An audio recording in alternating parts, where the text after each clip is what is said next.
I-discuss muna natin ang current situation para malaman natin kung para sa ibang reading o hindi. Dito ang side mo at dito naman ang side ng person mo. So, subject natin, water signs, Cancer, Scorpio, water signs. Earth signs pala to. Taurus, Virgo, Capricorn. Okay? Sila ang bida dito. Dating queen, ano yan? Ice queen. Children. Karma. True love. Oh, pair male. So, magsimula na tayo. Ayusin ko lang sandali para kita. Kahit malabo, at least kita, di ba? Kita kahit pa paano.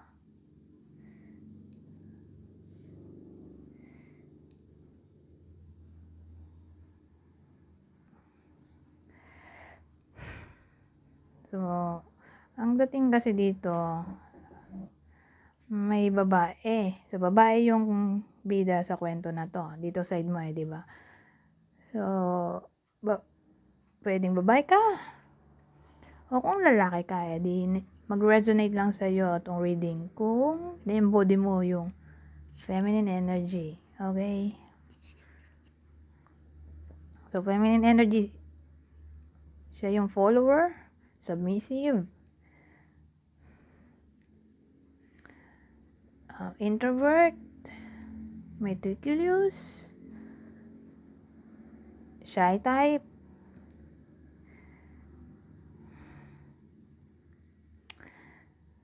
hanapin nyo na lang sa internet. Ha? Ano yung feminine energy na yan? Kasi ang dating di ka nakikipag-usap sa person mo. At ang person mo ay lalaking maputi. Pero mo like, nasa dating period lang kayo. Hindi kayo. Okay? Kumbaga landian pa lang. Hindi pa kayo. Getting to know each other pa lang ang dating dito. Okay? Nagde-date pa lang kayo. Hindi pa literally kayo. Okay? Pero dito sa side mo may anak ka na. Dahil may children Pero for some reason, hindi ka nakikipag-usap sa kanya. Ngayon, ano tong karma, true love? Ang dating, feeling niya, may karmic ties kayo. Kasi may karma dito.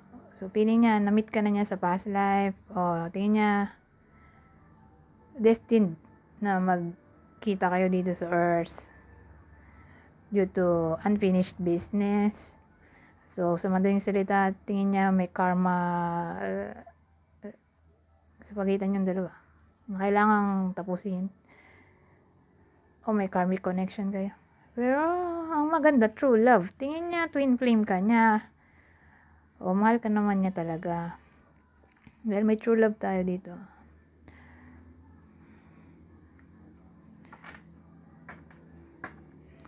So, yan. Twin flame, soulmate, connection. Feeling niya ganon.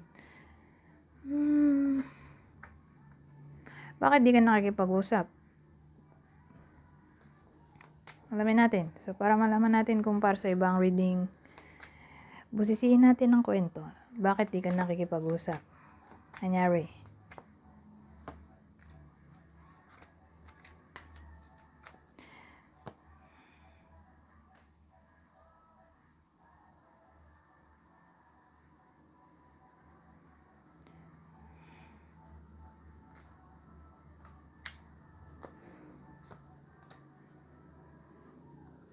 Oh, di mo siya type. Ganun dating, parang di mo siya type dito. Siguro dahil wala siyang pera. O tingin mo, walang future sa pagitan yung dalawa dahil, yun nga, pwedeng wala siyang work, malit sahod niya.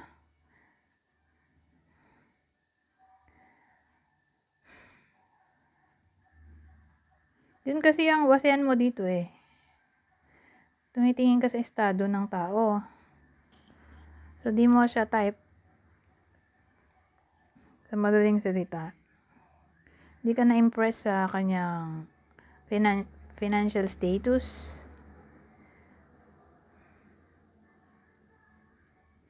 O pwede rin di mo siya type kasi nakikitira lang siya sa magulang niya. Wala siya sariling bahay.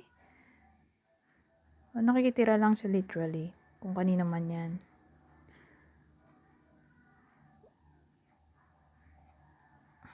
Ganon. So sa madaling salita, ang reason bakit hindi mo siya kinakausap, hindi mo siya type. Pero gusto ka niya.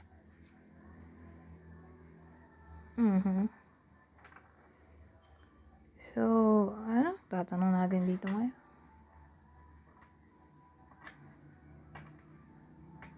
Anong nagustuhan niya sa iyo?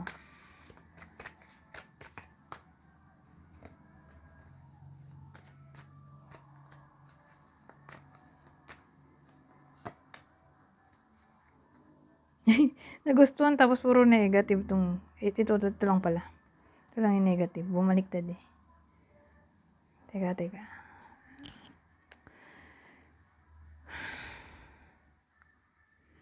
Anong nagustuhan niya sa iyo?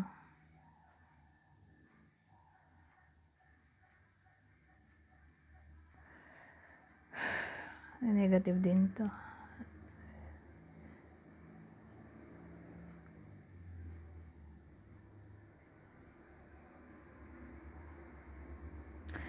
Ang dating kasi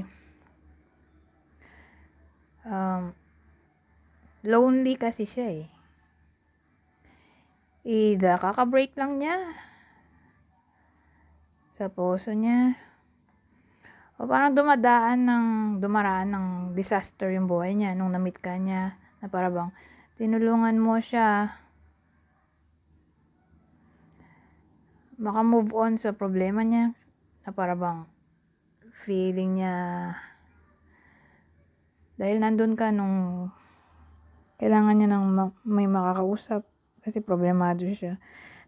Na-fall siya sa'yo kasi nga ikaw yung nandun nung problema siya o hindi siya masaya sa buhay niya. So nung nalulungkot siya dahil nga nagkaroon ng delubyo sa buhay niya, ikaw yung lagi niya nakakausap, so therefore na-fall siya sa iyo.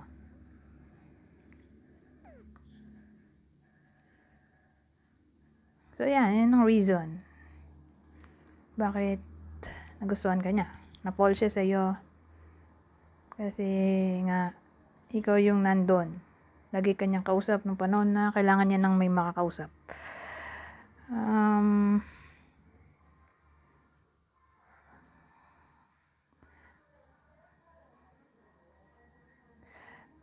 Anong susunod natin?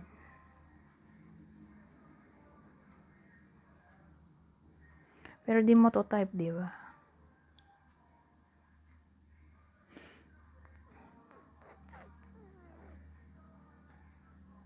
Ito na lang.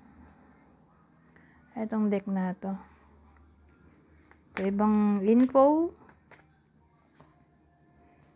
gambling, problems with addiction o gambling, bad finances. So yun nga, tulad nung sabi ko kanina dito sa side mo, di mo siya type, di ba? Kasi nga feeling mo walang future sa pagitan yung dalawa dahil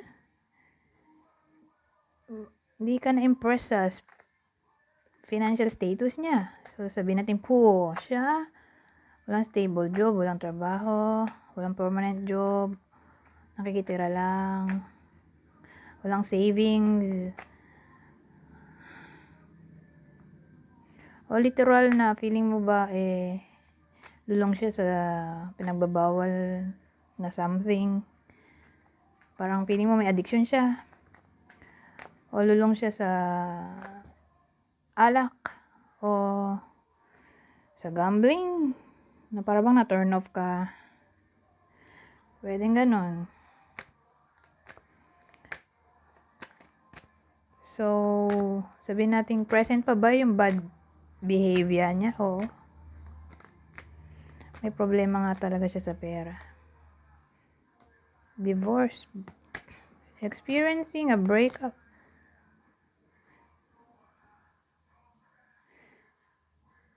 So, kasi hindi mo siya kinakausap, 'di ba? Dahil nga 'di mo siya type. Whether alam niya 'to o hindi.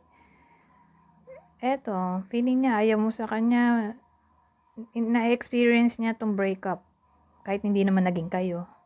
In pain siya, sa madaling salita.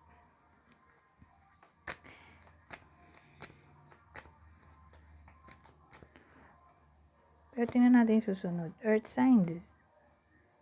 Earth signs naman talaga ang bida dito. Taurus, Virgo, Capricorn. O baka kapwa mo to. Earth sign. Taurus, Virgo, Capricorn.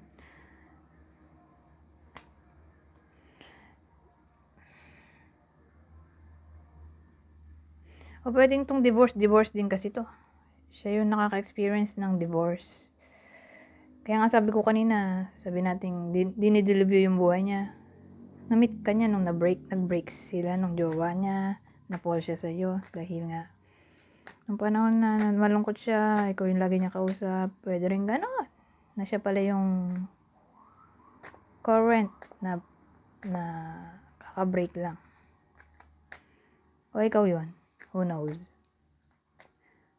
Pero may divorce tayo dito. O pwede rin namang useless kung magiging kayo. Pero tingnan natin yung huli. Magbabalik siya ulit, oh.